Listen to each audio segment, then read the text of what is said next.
Welcome back to the program. This is one sobering part of Nigeria's life, the killings of thousands of people who are in the north and central part of the country because they are herdsmen. Let's talk about the business of livestock. We've been biting around about this since the start of the program 45 minutes ago. Let's bring in Mohammed Bello Tokro, who is sitting in Abuja to talk to us. He's a legal practitioner, a member of the Interministerial Committee of President Buhari on the issue of insecurity in Nigeria. He was a former secretary of the NSA Committee on Pastoralism and Insecurity, and he also appeared before the Nikki Toby Judicial Commission of Inquiry of the Jos crisis in the year 2001. Thank you very much, sir. We appreciate your time sitting with us in Abuja there.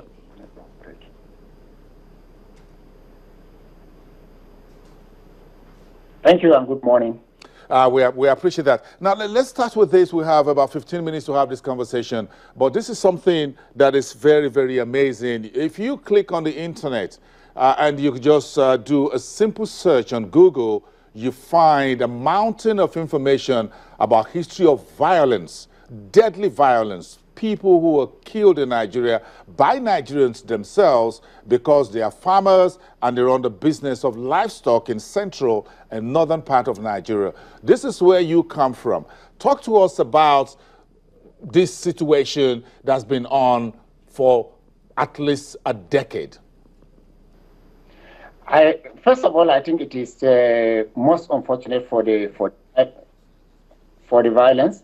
You know, like you said, these are people who are relatively engaged in the same kind of business that you have. You know, either one is a farmer or one is a cattle breeder. You know, to some people it is almost the same kind of business. So it is like cousins engaged in, you know, killing and maiming each other, which is very unfortunate. Now, looking at the loss, read on Huffington Post, you know, an international NGO conducted research in Nigeria that said in the last decade, Nigeria lost close to $13 billion, you know, in terms of, you know, between pastoralists and farmers.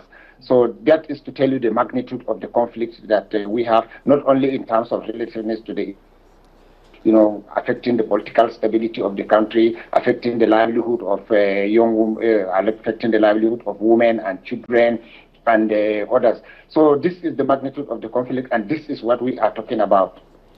Is the business of livestock at this pastoralist level, one-man business, what we call subsistence level, is it still profitable? Is it something that Nigerians in this part of the country, this north and the central, are still interested in, despite this daily massacre and making lives unbearable for them? Okay. First of all, I think we need to look at it. We need to transform the sector from the way it used to be done. I think the realities on the ground suggest that we have to move away from the way it used to be done, and then moving into new areas and then exploring even potential businesses and ventures and the attractiveness that it will come along with it. So as it is now, it is being done the way it is being done, but we are looking forward towards transforming it into a better mode of production that will reduce violence, that will reduce conflict, and then that will bring peace and make the contributions that they make to the economy more profitable. You've worked with the National Human Rights Commission investigating and curbing killings in southern Kaduna State. And one of the recommendations of the Human Rights Watch to the Nigerian government previously was to establish and publicize clear boundaries for international and regional cattle routes and grazing reserves. It looks like almost all the time the problem has to do with where is the boundary between where my cattle grazes and yours. How do you think President Buhari should proceed with this particular issue, knowing that he himself is a farmer, even though he's a retired army general, but he's a farmer, he does cattle breeding?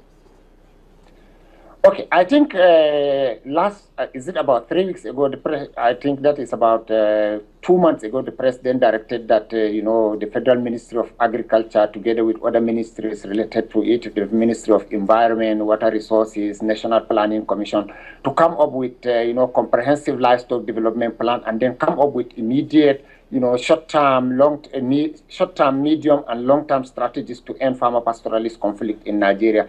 And I think one of the things that we looked at, I was a member of that committee, one of the things we looked at was the issues of grazing reserve and then the intervention that the Petroleum Trust Fund did when the president was the chairman of the fund.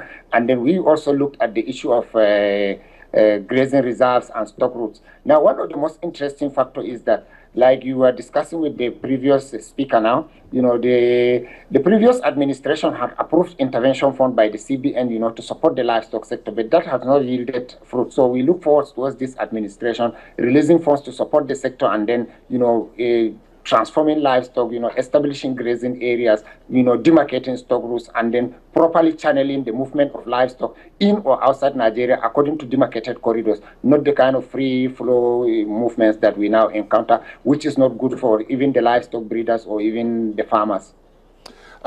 Before the days of the advent of Boko Haram, deadly insurgents, the pastoralist conflict in Nigeria had always been there. Had there been efforts in the past to rehabilitate thousands of Nigerians, many perhaps that you know very closely as friends and people who are in the same business with you? Has there been anything done to rehabilitate these individuals, rehabilitate their businesses, small businesses in cattle or farming, livestock in the central and the northern part? I think also the northeastern part. But one of the greatest challenges we face is this conflict affects mostly rural communities, and they hardly get featured in the news, except of recent when we are witnessing new dimensions to the conflict, and then it has come to the forefront of one of the national security issues.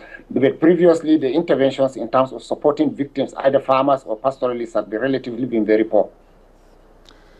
What more do you think? Do you think the business sector can do anything? Yes, the central bank, you're expecting some intervention. Some promises were made by the Jonathan's administration. That hasn't come true. But for those of you who had spent some time in these businesses, are you thinking of scaling things up a little bit? Perhaps you talk to the Bank of Industry and a few other commercial banks who will perhaps be part of this business and take it away from the rural, small, traditional level to a level at which it takes out of violence and killings and things like that. I think one of the greatest challenges is if you look at, for example, the Bank of Industry that was created to support agriculture, the National Agricultural Insurance Scheme. These are banks and schemes that National Insurance Commission. National Agricultural Insurance Commission that we have. So these are interventions by past administrations to support the sector. But unfortunately, the bias has always been towards crop producers. I will have to say that, it has always been towards crop producers. But what we need is a comprehensive development of the entire agricultural sectors that will accommodate both livestock breeders and crop producers in such a way and manner that we will have meaningful contribution towards the national economy, towards moving the sector forward, towards giving jobs, towards giving livelihoods, towards wealth generation and eradicating poverty. How soon do you think what President Buhari has put some of you together to do to bring out this document, how soon will you put this paper together and how soon do you think some actions will start to take place for those of you who are in the business of livestock, saving lives, preserving businesses and things like that?